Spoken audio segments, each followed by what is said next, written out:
Well, hello again, kiddies, horror fans and horror fanatics. I am your friend Zomboy and you're watching Twisted Terrors. And on this episode, we're going to be talking about 1987's Video Dead.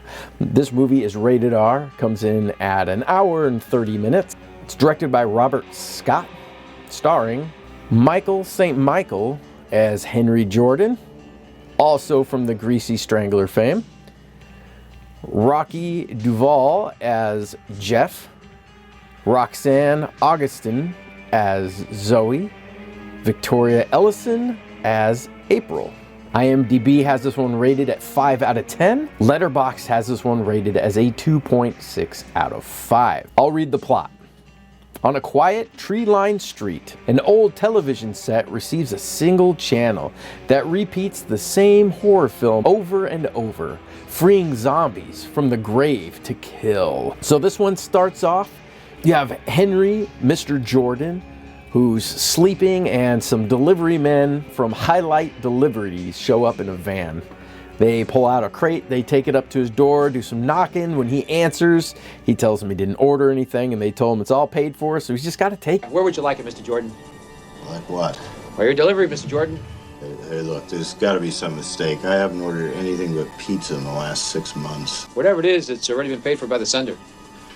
Yeah, okay, bring it in. So he takes this crate inside, and when he opens up, he finds an old television set. TV? Who the hell would send me a TV? I don't even watch TV. Mr. Jordan is a writer. Later that night, when writing, he hears the TV come on. When he goes out there, there's like an old zombie flick on. Turns the TV off, comes back on again. Turns it off, comes right back on. So he unplugs the TV.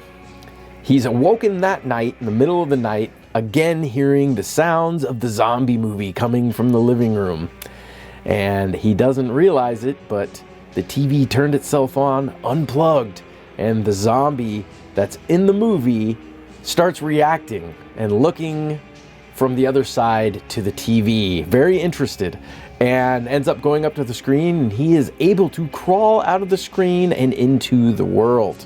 They end up releasing multiple zombies in this world, and then you find out when the delivery man realize they delivered the wrong package. They go back there, the doors open, and they find Mr. Jordan dead.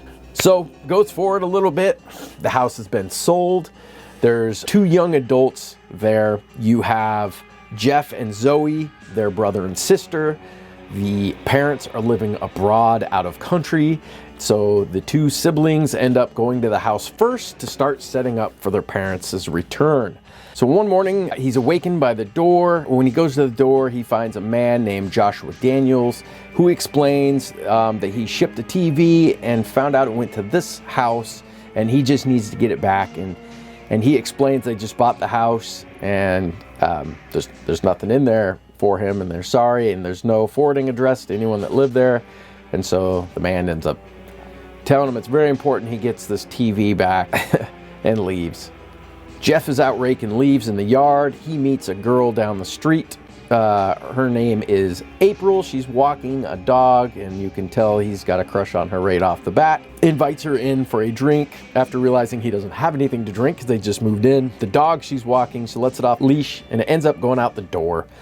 Once they realize the dog's missing, they out the door when they realize the door was left open, and they're tromping through the woods looking for this dog until they find it. And the dog it had ran into some zombies that have been living in the woods, and it is now deceased. And so the girl, April's very upset about this dog dying because she's explaining she's just walking it for someone, and they're going to be super upset because it's someone that doesn't have kids, and so they treat it like they're kids. And Jeff comes up with a brilliant idea to say they were walking the dog, and the dog found a ball and swallowed it and died, and ends up jamming a ball down the dead dog's throat. That was their idea. They couldn't come up with anything else, which ends up working. But it's super twisted. Jeff ends up finding the TV. It's in the attic, brings it to his room, and he's trying to turn it on, and it's got one channel that works. he's watching a zombie movie. That channel quits working, and he goes to a channel that's got a woman who's walking towards the TV, and then ends up coming out of the TV. She starts kissing Jeff and removes her blouse. He noticed she's back in the TV, and he's trying to call her back to talk to him, and then a man in the TV slits her throat and she dies. And then the man explains that he's just trying to help him, that he needs to hide the TV somewhere and put a mirror in front of it facing the screen so nothing else comes out of the screen.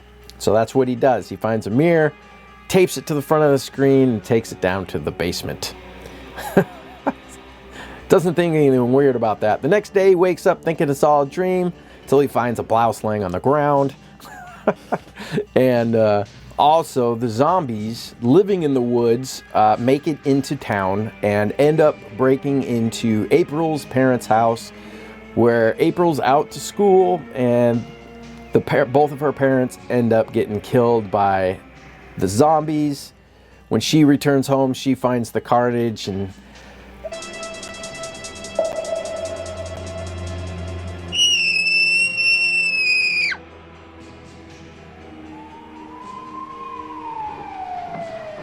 sounds like they're headed for the end of the road.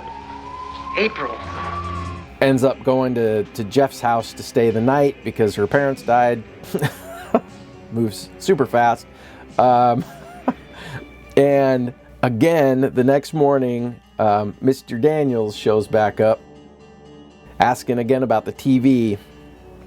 And they end up letting him in and listening to him. And he basically tells them the TV can bring things in from another realm, basically, and that the only way to stop it is to have that a mirror strapped to the front. He explains that there's already these zombie creatures out killing people, and the only way to kill them is to make them think they were killed. He says they can't feel pain or really die, but if they think they're dead, they'll kind of act dead. And that they don't like how they look. So they don't like mirrors, so you can use mirrors to make them go away. The rules in this movie are silly. Some other rules in this movie is if you trap the zombies where they can't get out, they'll also die. And if you're nice to them and you don't show fear, they won't kill you. There's a crazy scene later in the movie that's got that in it. It's just absolutely ridiculous.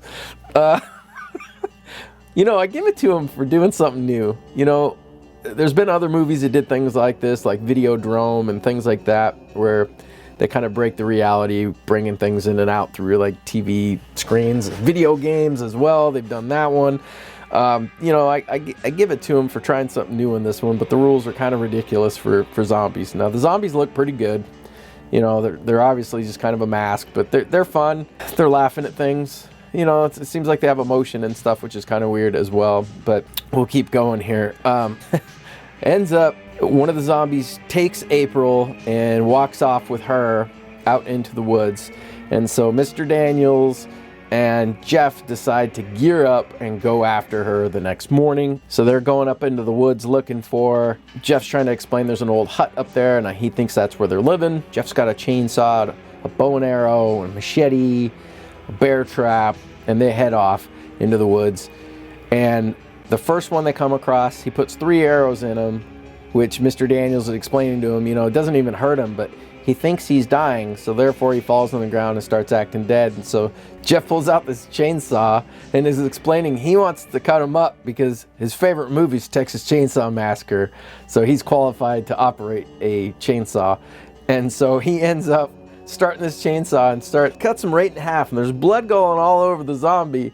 And when it cuts to Jeff, there's not a drop of blood that's getting on him at one point at all through this scene. Even when he's done and he's in half and there's just blood everywhere. Somehow, maybe this chainsaw's got like a really nice splash guard on it, but he comes out unscathed, not messed up at all.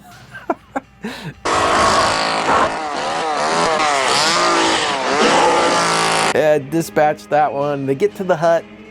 Mr. Daniels finds April deceased inside and doesn't tell Jeff because he knows Jeff's got a crush on her. And they put Jeff on a swing hanging from a tree as bait. And Mr. Daniels is in this hut looking out the window with a bow and arrow. And you got Jeff sitting in this on a tree rope, a chainsaw. And all these zombies start coming. And they can't reach him. So they build primitive spears and start spearing at him with sticks. And he starts his chainsaw and he's hollering for Mr. Daniels, who's not answering him at all. And so he's trying to use the chainsaw to protect himself while these zombies are trying to spear him. And finally it cuts to inside the shack and Mr. Daniels is taking a nap.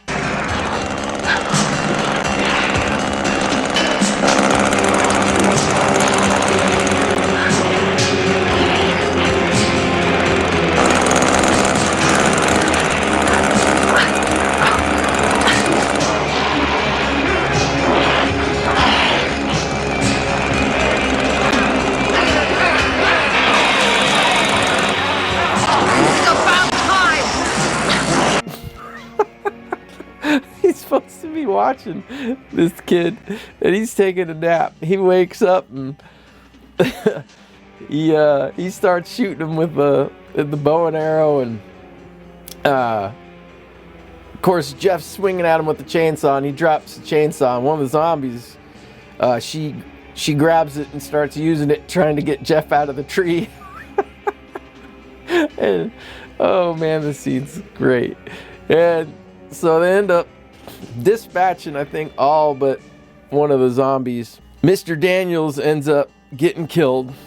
He gets stabbed by a zombie with an arrow, and that kills him. And Jeff goes inside the hut and closes the door, but doesn't hold it shut or anything. So a zombie comes right in with the chainsaw still. So he grabs a machete after seeing his girlfriend's dead and goes and cuts the head off the zombie, but at the same time impales himself on the chainsaw and kills himself as well. So now everyone's dead in the woods. And cuts back to Zoe in the house, and she's trying to get out, but the house is surrounded by zombies at this point. They're in front and the back of the house, so she ends up she hangs a bunch of mirrors on the front door. That way they don't come to the front door anymore because they don't like mirrors. And then she remembers one of the rules that, you know, if you're just nice to them and you're not scared, they won't hurt you. So she lets them in and makes them dinner.